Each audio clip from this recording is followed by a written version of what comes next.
Right, hello everybody. Here's your recap of the first free response question, the array list slash arrays question.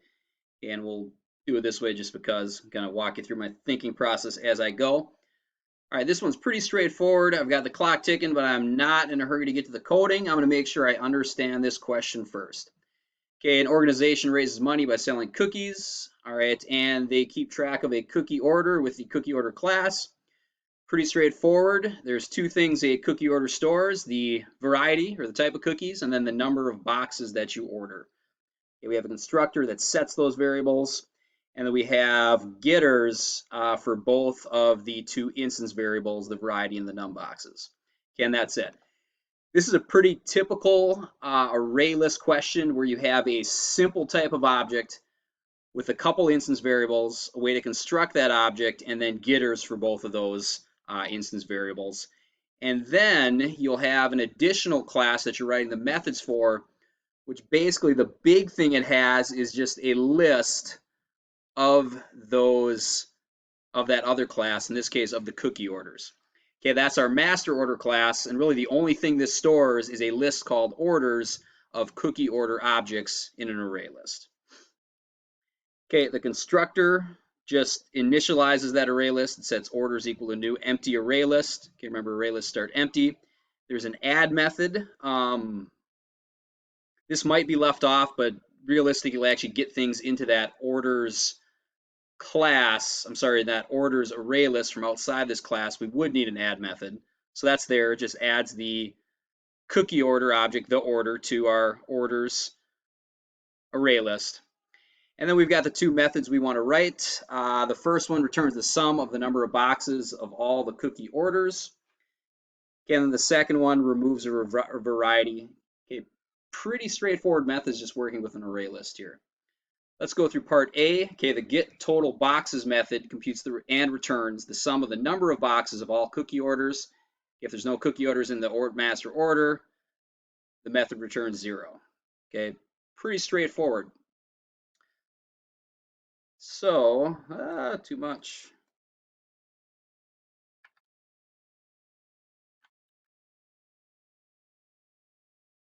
Writing get total boxes,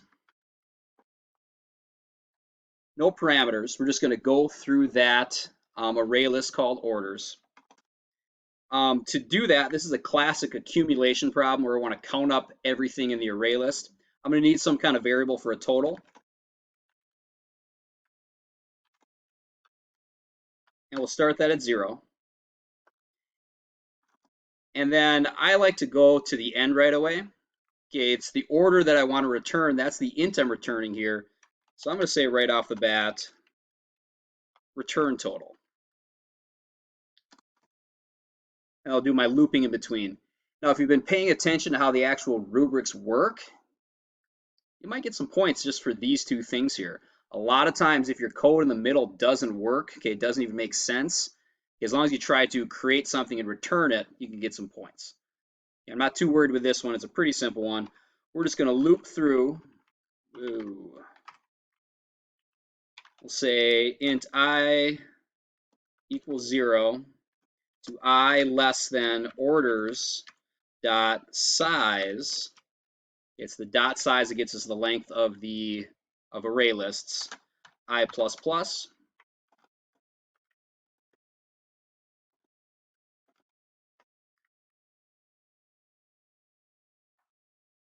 Okay. Yep, so pretty simple. We're just going to loop through every single order in that array list.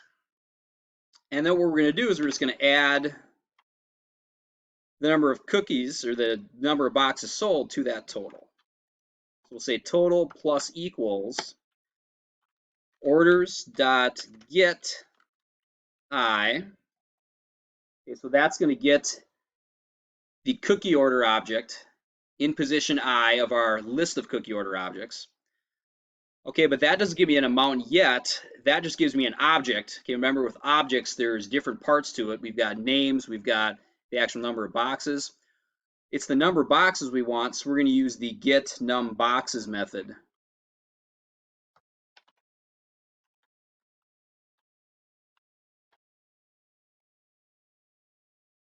Okay, so for the orders, we'll get the ith order and we'll get the number of boxes from it. We're going to add it to total. I think that's it. Yep, that's all we got for this one. Pretty simple, pretty straightforward. Just a classic accumulation, but kind of in our, what you can expect on the AP exam, you're probably going to need to call some methods from that first class. Okay, now I suppose this would be a good one we could use a for each loop for.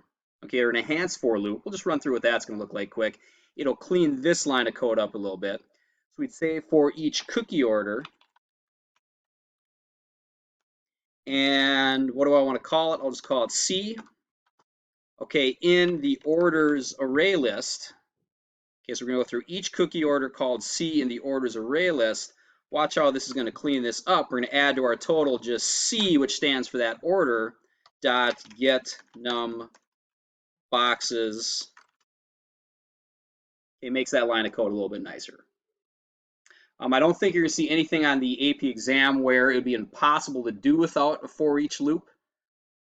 Okay, because nothing's impossible to do without it, but we'll just go through that in case that's the way you want to go through it. Okay, part B, the declaration of remove variety method updates the master order by removing all the cookie orders in which the variety of cookie matches the parameter cookie var. As in cookie variety, it should be a period, it looks like there. Okay, the master order may contain 0 or more cookie orders of the same variety cookie order. The method returns the total number of boxes removed from the master order. Okay, so for example, if I have a master order object called goodies, and I add these different cookie objects to it, so chocolate chip, a box, shortbread, 5 boxes, macaroon, 2 boxes, another 3-box chocolate chip order. My array list is going to look like this if we visualize it. Okay, there's 4 orders in it. Each order has a type and a number of boxes.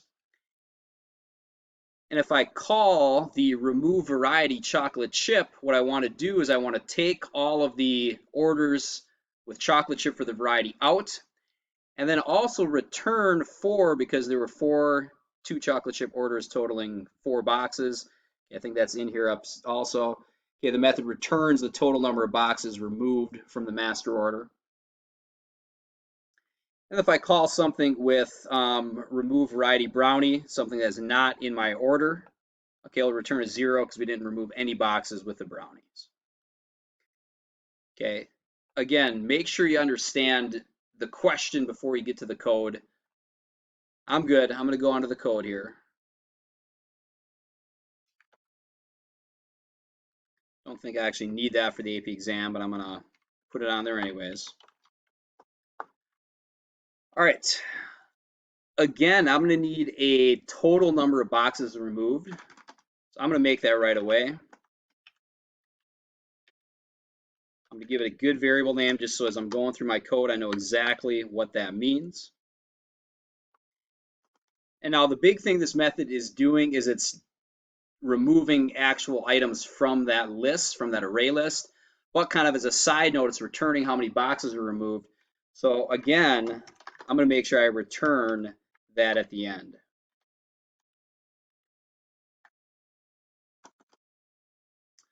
Okay, we're going to loop through this entire list once again. So we'll do that as I need to do it as a for loop in this case.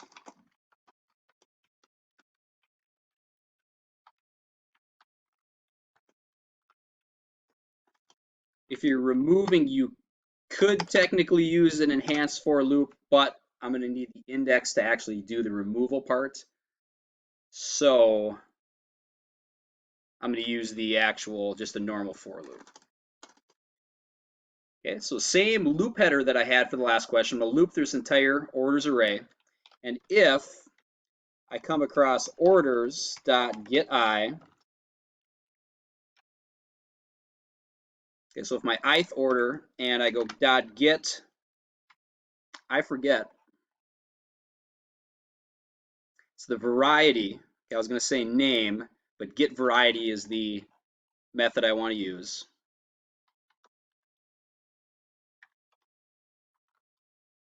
And honestly, if you call that name on the AP exam, you might be able to get away with that if they can tell what you mean. But so for each order, I'm going to get the name, and if that is dot equals to this cookie variety variable, cookie var,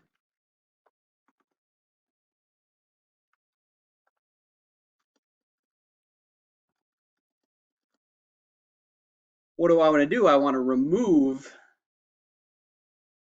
that order from my list and then also keep track of how many boxes are being removed. Okay, so if I find one to remove, that's essentially what this is doing here. First thing I'm going to do is I'm going to take boxes removed plus equals orders dot get I dot get num boxes. Okay, so I'm going to add in the boxes that I'm going to remove to my total first before I remove it. If I try to do that afterwards, things get screwed up. And then what I'm going to do is I'm just going to say orders dot remove I. Okay, so in other words, I want to remove the ith element from orders. And that's why I can't use the enhanced for loop, because I need that index. Okay, the remove method takes an index. Okay, last thing I'm going to do here, I think we've seen this 3 weeks in a row, so I've got my fingers crossed that you get to remove something on an AP exam. I'm going to go I minus minus. Okay, just because, remember, as I remove things, let's take a look here. If I'm on I equals 0 and I remove the 0th element, that means that what was at the first element is now 0. I still want to check that, but if my loop counts up 1, I'll be skipping that. So with this array, I won't have any issues, but if I ever had 2 chocolate chip cookie orders in a row, that's where I'd run into some issues. Okay, and I think I'm good with this. I'm adding the total boxes. I'm returning that total boxes. Okay, let's look at my timer here. Wow, I've got 10 minutes left, even though I'm explaining this all to you, even though I've started late, even though I'm going to have 5 minutes to submit this afterwards. Okay, so I'm not going to click submit yet and scroll YouTube until the next question comes up. I'm going to make sure I check all my, cross all my T's, dot all my I's. I'm going to check and make sure this works. I'm going to read through this question again, and something I guarantee some students would miss with this is this returning part. Okay, something simple. Make sure you don't miss stuff like that. Okay, so I've got plenty of time. I guess one thing I will show you here is I can actually combine these into a single line. Okay, if I pull up my handy dandy cheat sheet here, this is the deal we made for you, and I look at the remove method. Okay, one of the reasons I made this is I just want you to have a good explanation as far as what each of these methods do. Notice it removes that index I, does all that, then it returns the element formerly at position index. I lied, this doesn't help me. I was thinking I could combine these a little bit. I'm blabbering on this video and trying to keep short for you. How would that help me? I could do it. Let's do this. Let's say, obviously optional, box is removed. We're going to add to it the orders.remove I. Now, just making this method call is going to do the removal. Okay, and this method call results in returning that object that was removed. So if I go dot get num boxes on this method, here's your bonus kind of lesson for the day. This would do the same thing my last code did, because this returns the object we're removing, and then the get num boxes would get the number of boxes from it. I could add that in. I could save a line of code. Doesn't earn you any extra points on the AP exam, but you could do things that way. All right, that's my attempt. I talked you through that. I've got more than enough time left. That's one of the reasons I want to go through things this way. Let's see, I wrote a total of 1, 2, 3, 4, 5, 6, 7, 8, 9. Okay, 10, 11, 12, 13, 14, 15, 16, 17, 18, 19, 20, 21, 23 lines of code. Half of them were just braces. Okay, there's no reason to race through these questions, race through especially reading them to get to these short chunks of code you're going to write. Okay, so part of what I want to model to you here. I've got more than enough time. We'll see you guys later.